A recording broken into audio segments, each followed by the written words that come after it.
आपके भी घर में बच्चे हैं, आपके बच्चे भी ये फ़ोन यूज़ करते होंगे, सोशल मीडिया चलाते होंगे, बहुत सारे सोशल मीडिया ऐप्स पे उनके अकाउंट्स होंगे, उनसे जुड़ी हुई एक ख़बर है। बच्चों के सोशल मीडिया यूज़ पर दुनिया भर में बहस हो रही है। ऑस्ट्रेलिया ने बड़ा कदम उठाते हुए बच्चों के सोशल मीडिया चलाने पर बैन लगा दिया है और अब फ्रांस में भी इस पर विचार किया जा रहा है। फ्रांस 15 साल से कम उम्र के बच्चों के लिए सोशल मीडिया और इसी साल सितंबर से हाई स्कूल में भी मोबाइल फ़ोन रखने पर बैन लगाने की योजना बना रहा है। जबकि हम जानते हैं कि आजकल जितने भी स्कूल हैं जो आईबी बोर्ड हैं, चाहे सीबीएसई बोर्ड ही क्यों ना हो, वहाँ पर टैबलेट्स लेकर जाने लगे हैं, लैपटॉप्स लेकर जाने लगे हैं। ये स्कूलों की व्यवस्था है। लेकिन ऑस्ट्रेलिया ये कह रहा है कि इसकी आवश्यकता नहीं है।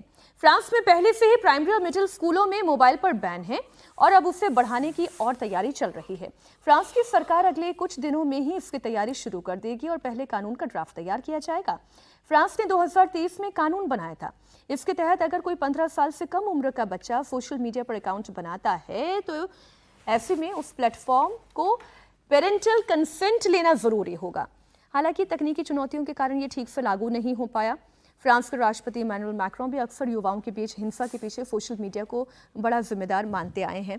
विजय जी, इशू बहुत बड़ा है और ग्लोबल इशू है। ये केवल फ्रांस का या केवल ऑस्ट्रेलिया का इशू नहीं है, सीरियस इशू है, लेकिन इसको टैकल करना, इसको हैंडल करना बहुत मुश्किल काम है। और भारत जैसे देश में, भारत में तो अभी ये चिंता भी शुरू नहीं हुई एक तरह से बड़े स्तर पर।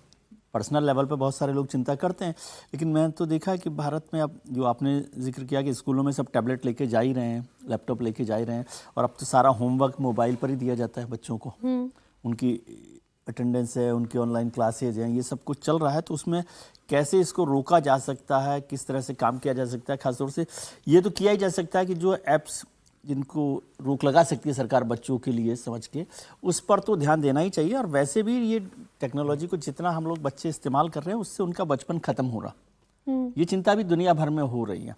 लेकिन क्या उस टेक्नोलॉजी और परंपराएं और व्यवस्था जो है उसमें बच्चों के दिमाग, इस सबको साइकोलॉजिस्ट भी इस पर बड़ी चिंता करते हैं। लेकिन हमने हिंदुस्तान में मैंने देखा कि आजकल तो पेरेंट्स जो है वो बच्चों को किसी भी बात पर मोबाइल देने का ही सबसे सरल साधन मानते हैं। दिक्कत यहाँ पे ना ये नहीं है कि कोई टैबलेट यूज कर रहा है या कुछ है, वो सोशल मीडिया पे जो एडिक्शन, एक बार हाथ में अगर गैजेट आ गया, सोशल मीडिया एडिक्शन जो है, इसको लेकर बहुत सारी रिसर्च हुई है। एम्स जैसे क्लासेस चल रही है साहब, वही कह रहा हूँ ना, एम्स जैसे संस्थानों में यूट्यूब तो रिसर्च अकाउंट बनाने की जरूरत नहीं, आप यूट्यूब तो यूं भी विजिट कर सकते हैं, यूट्यूब पर वो आप क्लासेस ब्लॉग भी कर सकते हैं। यानी जो रिसर्च इस वक्त जैसे एम्स जैसे संस्थानों में भी हुई है, वो ये हुई है कि किस तरह से बच्चे जो हैं वो सोशल मीडिया को लेकर एडिक्ट हो रहे हैं और उसका क्या असर उनके मेंटल स्टेट पे पड़ता है। जी देखिए, मुझे ये लगता है कि ये डिजिटल वर्ल्ड है, इस डिजिटल वर्ल्ड में एक दूसरे से को रोक पाना तो बहुत मुश्किल काम है। विकसित कंट्रोल कर सकते हैं। हाँ, आप उसको मिनिमाइज कर सकते हैं, पर आज की तारीख में